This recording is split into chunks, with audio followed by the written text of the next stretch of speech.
Chapter 12, Efficient Action. You must use your thought as directed in previous chapters and begin to do what you can do where you are. And you must do all that you can do where you are.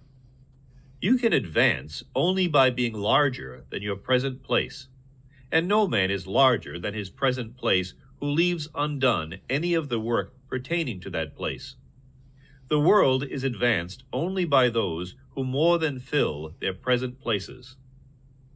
If no man quite filled his present place, you can see that there must be a going backward in everything. Those who do not quite fill their present places are dead weight upon society, government, commerce, and industry. They must be carried along by others at a great expense. The progress of the world is retarded only by those who do not fill the places they are holding. They belong to a former age and a lower stage or plane of life, and their tendency is toward degeneration. No society could advance if every man was smaller than his place. Social evolution is guided by the law of physical and mental evolution. In the animal world, evolution is caused by excess of life. When an organism has more life than can be expressed in the functions of its own plane, it develops the organs of a higher plane, and a new species is originated. There never would have been new species had there not been organisms which more than filled their places. The law is exactly the same for you. Your getting rich depends upon your applying this principle to your own affairs. Every day is either a successful day or a day of failure, and it is the successful days which get you what you want. If every day is a failure, you can never get rich, while if every day is a success, you cannot fail to get rich.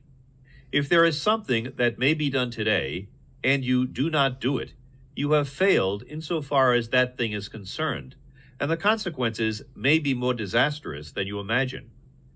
You cannot foresee the results of even the most trivial act. You do not know the workings of all the forces that have been set moving in your behalf. Much may be depending on your doing some simple act. It may be the very thing which is to open the door of opportunity to very great possibilities. You can never know all the combinations which supreme intelligence is making for you in the world of things and of human affairs.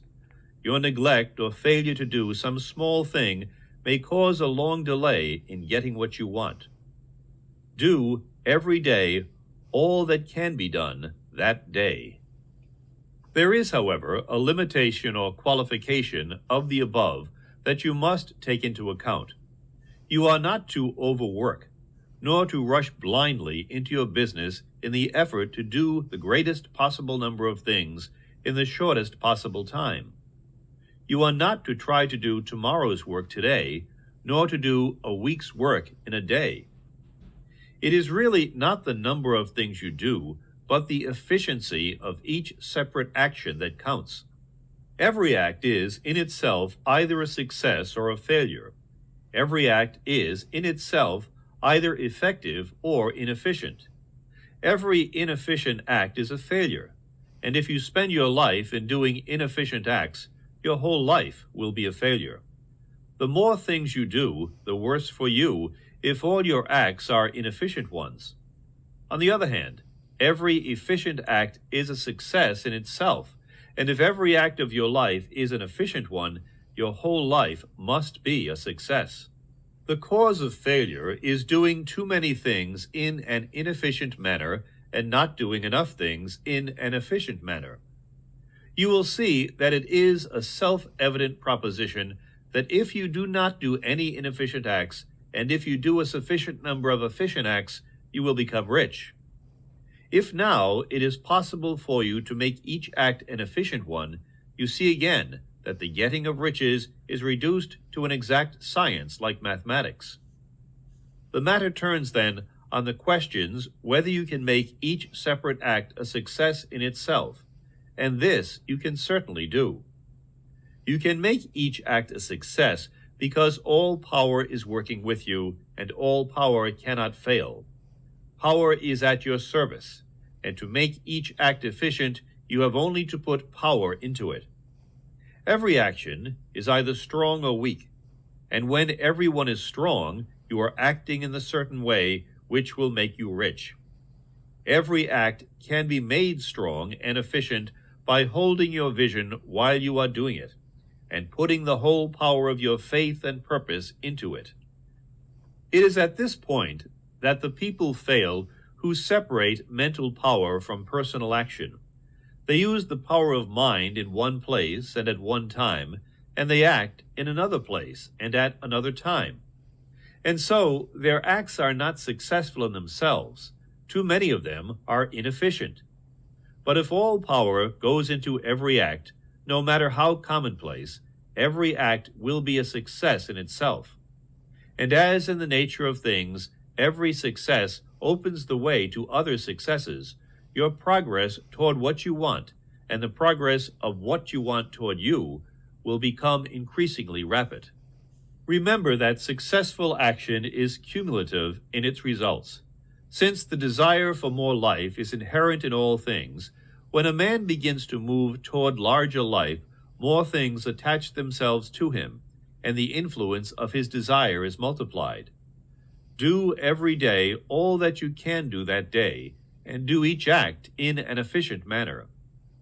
In saying that you must hold your vision while you are doing each act, however trivial or commonplace, I do not mean to say that it is necessary at all times to see the vision distinctly to its smallest details.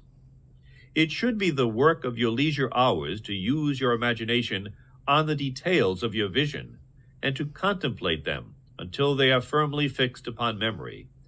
If you wish speedy results, spend practically all your spare time in this practice.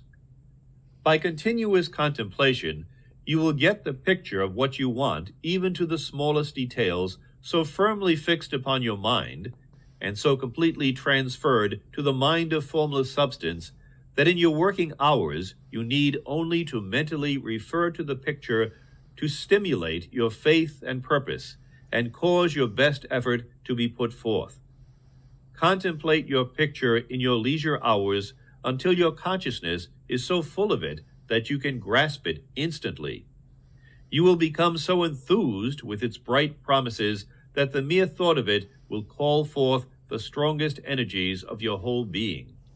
Let us again repeat our syllabus, and by slightly changing the closing statements, bring it to the point we have now reached. There is a thinking stuff from which all things are made, and which, in its original state, permeates, penetrates, and fills the interspaces of the universe. A thought in this substance produces the thing that is imagined by the thought. Man can form things in his thoughts, and by impressing his thought upon formless substance, can cause the thing he thinks about to be created. In order to do this, man must pass from the competitive to the creative mind. He must form a clear mental picture of the things he wants, and do, with faith and purpose, all that can be done each day, doing each separate thing in an efficient manner.